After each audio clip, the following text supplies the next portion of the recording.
Shri Krishna Govinda Hare Murari Nath Narayana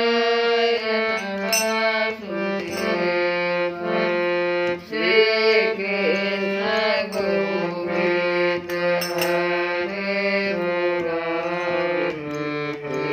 Nath Narayana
Om Krishna Vasudeva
की कथा में भगवान के द्वारा अर्जुन को सिद्ध भक्तों का लक्षण की चर्चा अब है कि ये सिद्ध भक्तों का लक्षण कितना दिन और चलेगा, ये न पूछ करके कितना और चलेगा। भगवान करे और भी कथा होती रहे, क्योंकि सिद्ध भक्तों का लक्षण अगर हम समझेंगे, कोई भी चीज़ आदमी जो अज्ञानी है, बच्चा है या बड़ा है, अज्ञान में है तो वो नहीं कुछ समझता है। कि जैसे वह ज्ञान में आता है, समझ जाता है ये रसगुल्ला है, तो फिर रसगुल्ला प्राप्त करने की इच्छा व्यक्त करता है। ऐसे ही सांसारिक भोगों में जैसे रसगुल्ला का महत्व है, वैसे ही आध्यात्मिक जगत में सिद्ध भक्त का जो लक्षण होता है वह जानना बड़ा जरूरी है। तब न उधर इच्छा होगा कि ओहो हम भी भगवान का ऐसा ही सिद्ध भक्त होते। तो अभी तक हम लोग 3 प्रकरण में सिद्ध भक्त के जो भी लक्षण हैं उसको सुने हैं। आज चौथा प्रकरण में 5 लक्षण एक श्लोक में व्यक्त किया गया है। भगवान कहते हैं कि यो न हृष्यति, यो न हर्ष्यति, न द्वेष्टि, न शोचति, न कांक्षति, यो न हर्ष्यति, न द्वेष्टि, न शोचति, न कांक्षति, शुभाशुभ परित्यागी, भक्तिमान्यः सौम्ये प्रियः। यहाँ पर कह रहे शुभाशुभ परित्यागी, कल कह रहे थे सर्वारंभ परित्यागी, आज कह रहे हैं कि शुभाशुभ परित्यागी, भक्तिमान्यः सौम्ये प्रियः। यह यानी जो न हर्ष्यति, हर्षित होता है, जो न कभी हर्षित होता है, न द्वेष्टे, न द्वेष करता है, न शोचति, न शोक करता है, न कांक्षति, न कामना करता है, और यह जो शुभाशुभ परित्यागी, शुभ और अशुभ कर्मों से ऊंचा उठा हुआ अर्थात राग द्वेष रहित है, उसी को कहते हैं शुभाशुभ परित्यागी। सह वह भक्तिमान, भक्त को भक्तिमान शब्द से भगवान संबोधन करें, वह भक्त भक्तिमान मनुष्य में प्रिय, मुझे प्रिय है।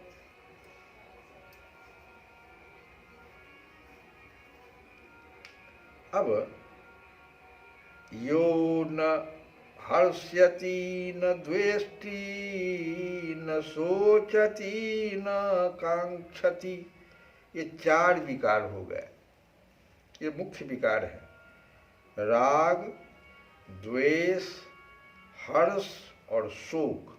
यहाँ ये शोक जो है, एक होता है मृत्यु के समय का शोक, नहीं, उस शोक की चर्चा भगवान नहीं कर रहे हैं। यह शोक है जो किसी का कुछ देख करके और भीतर ही भीतर हम जो है दुख मय हो गए, ये विकार एक उत्पन्न कर लिया हमने, शोक। तो सिद्ध भक्तों में ये चारों ही विकार नहीं होते। चार मुख्य विकार हैं, राग, द्वेष, हर्ष और शोक।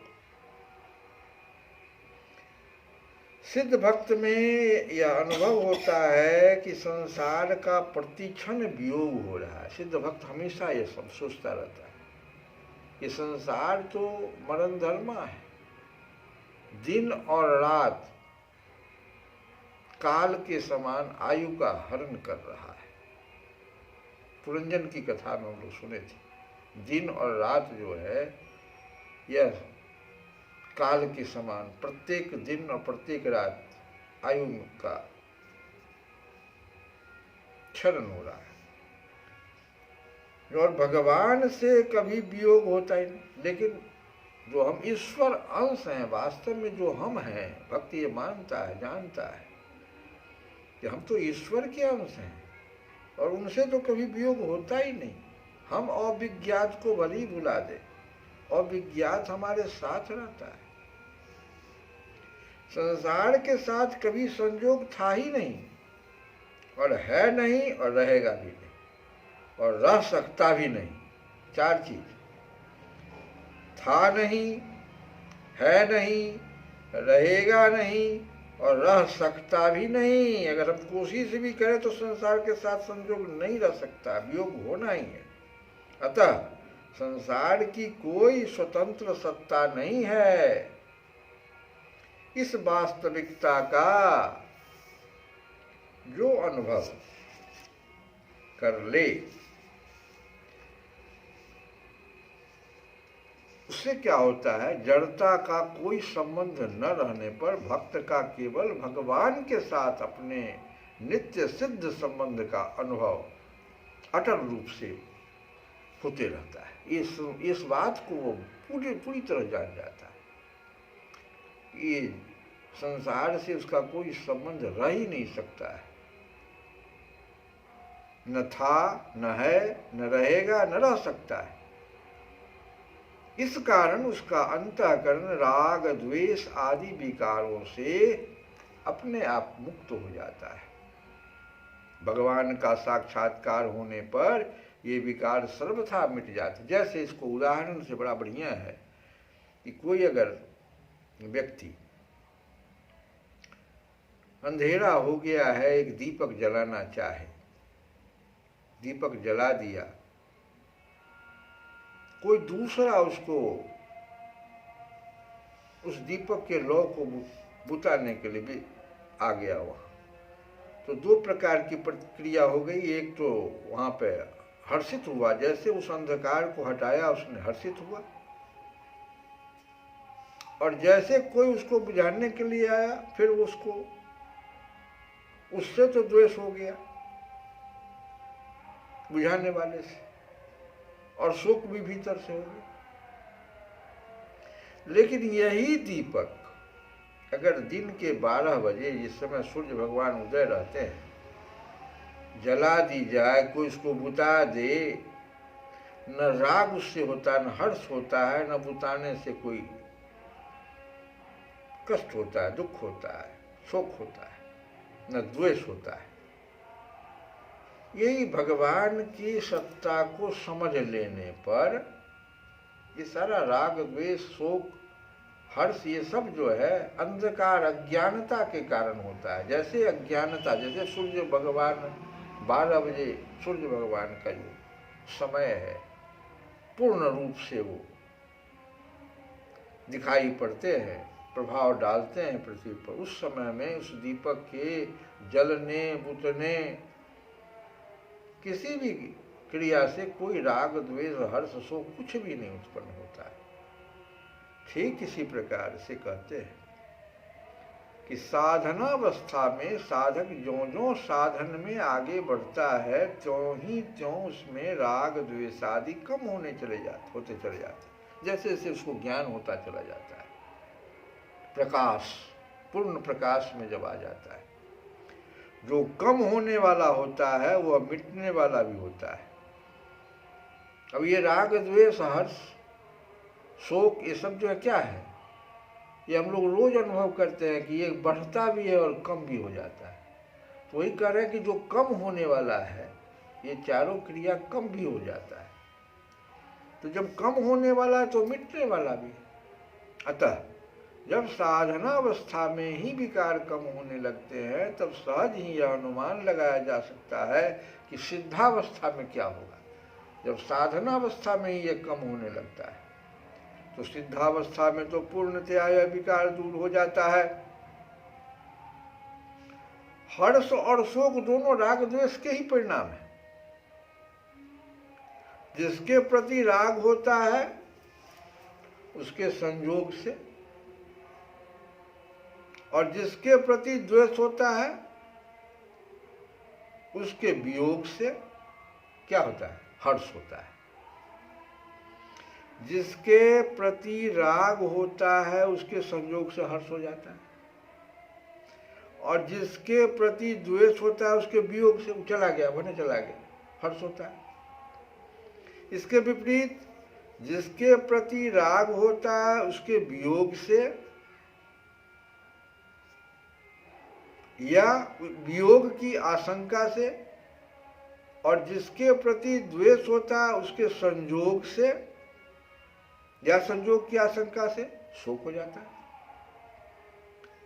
सिद्ध भक्तों में राग द्वेष का अत्यंत अभाव होने से स्वतः एक साम्य अवस्था निरंतर रहती है, इसीलिए वह विकारों से सर्वथा रहित रहता है।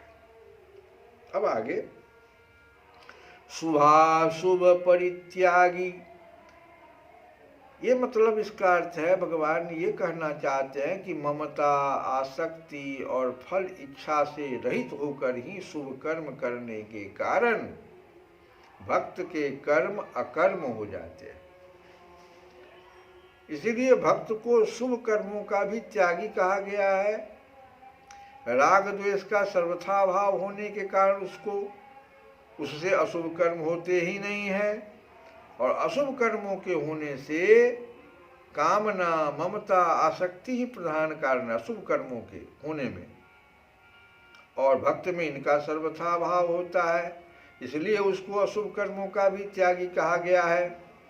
भक्त शुभ कर्मों से तो राग नहीं रख करता और अशुभ कर्मों से द्वेष भी नहीं करता। उसके द्वारा स्वाभाविक शास्त्र विहित शुभ कर्मों का आचरण और निषिद्ध एवं काम्य कर्मों का त्याग होता है, राग द्वेष पूर्वक नहीं। राग द्वेष का सर्वथा त्याग करने वाला ही सच्चा त्यागी है।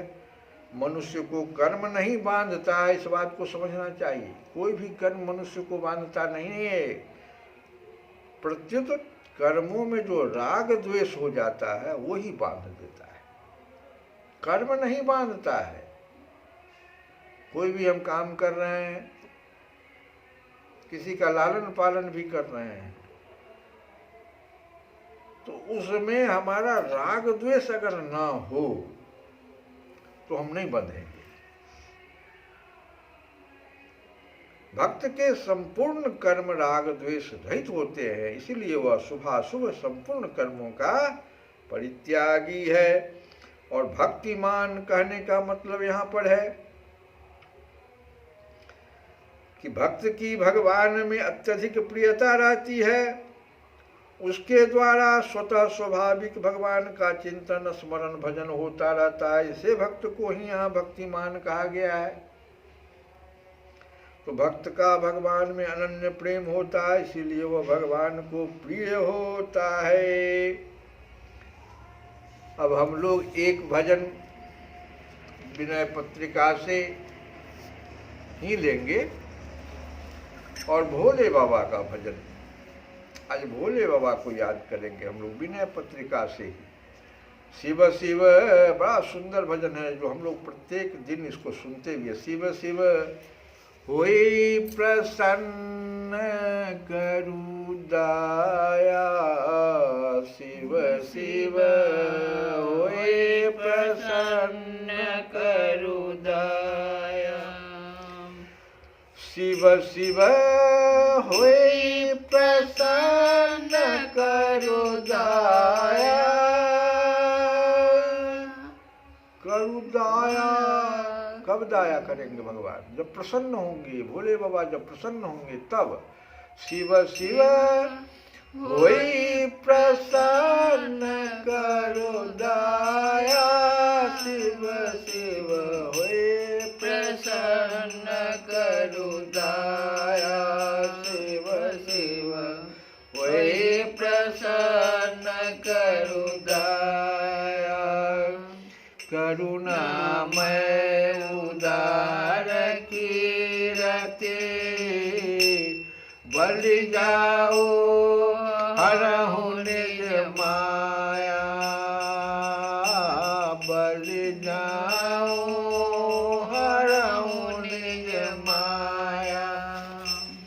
शिव शिव हुई प्रसन्न करु दया, जल जनयन गुण अयन मयन रिपु,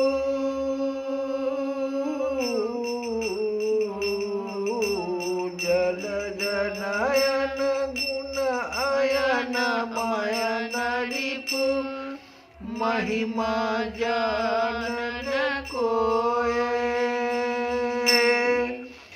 बिनु तब कृपा बिनु तब कृपा, बिनु तब कृपा राम पद पंकज, सपन हूँ भगति न होए, सपन हूँ भगति न होए। बिनु तब कृपा राम पद पंकज, सपन हूँ भगति न होए, शिव शिव होए प्रसन्न करु दया, शिव होए प्रसन्न करु दया। हे कल्याण रूप शिव जी, प्रसन्न होकर दया कीजिए। आप करुणामय हैं, आपकी कीर्ति सब ओर फैली हुई है। मैं बलिहारी जाता हूँ, कृपा पूर्वक अपनी माया हर लीजिए। आपके नेत्र कमल के समान हैं, आप सर्वगुण संपन्न हैं, कामदेव के शत्रु हैं। आपकी कृपा बिना न तो कोई आपकी महिमा जान सकता है और न श्री राम के चरण कमलों में स्वप्न में भी उसकी भक्ति हो सकती है। भगवान शिव जब चाहते हैं तभी राम जी के चरण कमल में भक्ति होती है। इसीलिए कहा गया है कि बिनु तब कृपा राम पद पंकज, सपने हूँ भगति न होए, शिव शिव होए प्रसन्न करु दया। आगे कहते हैं कि ऋषय सिद्ध मुनि मनुज धनुज सुर, ऋषय सिद्ध मुनि मनुज धनुज सुर, अपर जीव जग माही, तब पद विमुख न पार पावको, तब पद विमुख न पार पावको, कल्प कोट चली जाए, शिव शिव होए प्रसन्न करु दया, शिव शिव होए प्रसन्न करु दया। कहते हैं कि मुनि, ऋषि, सिद्ध, मुनि, मनुष्य, दैत्य, देवता और जगत में जितने जीव हैं वे सब आपके चरणों से विमुख रहते हुए करोड़ों कल्प बीत जाने पर भी संसार सागर का पार नहीं पा सकते। तो तुलसी बाबा आगे कहते हैं कि अहि भूषण दोषण रिपु सेवक, देव देवति पुरारी, मोह निहार दिवाकर शंकर, मोह निहार दिवाकर शंकर, शरण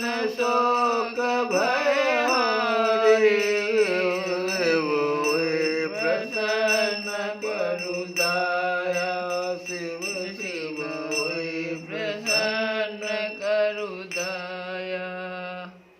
कहते हैं कि सर्प आपके भूषण हैं और दूषण को मारने वाले और सारे दोषों को हरने वाले भगवान श्री राम के आप सेवक हैं।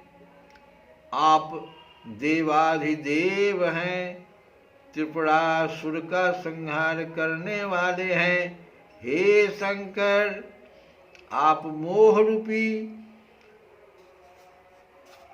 और भय हरण करने वाले हैं। और आप मोह रूपी कोहरे का नाश करने के लिए साक्षात सूर्य है और शरणागत जीवों का शोक और भय हरण करने वाले हैं। आगे तुलसी बाबा कहते हैं कि गिरिजा मन मानस मराल काशी मसान निवासी काशी निवासी काशी काशी में मसान निवासी भोले बाबा को कहा जाता है, इसलिए काशी मसान निवासी काशी मसान निवासी। तुलसीदास हरि चरण कमल वर तुलसीदास हरि चरण कमल वर देहु भगत अविनाशी।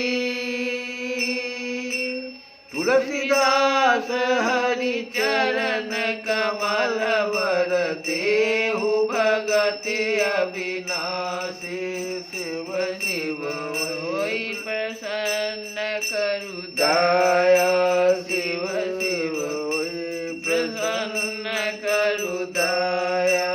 कर्पूर गौरं करुणावतारं संसार सारं भुजगेन्द्रहारं सदा वसन्तं हृदयारविन्दे भवं भवानी सहितं नमामि। तुलसी बाबा कहते हैं कि हे काशीपति, हे श्मशान निवासी, हे पार्वती के मन रूपी मान सरोवर में विहार करने वाले राजहंस तुलसीदास को श्रीहरि के श्रेष्ठ चरण कमल में अनपायनी भक्ति का वरदान दीजिए। श्री कृष्ण गोविंद हरे मुरारे हे नाथ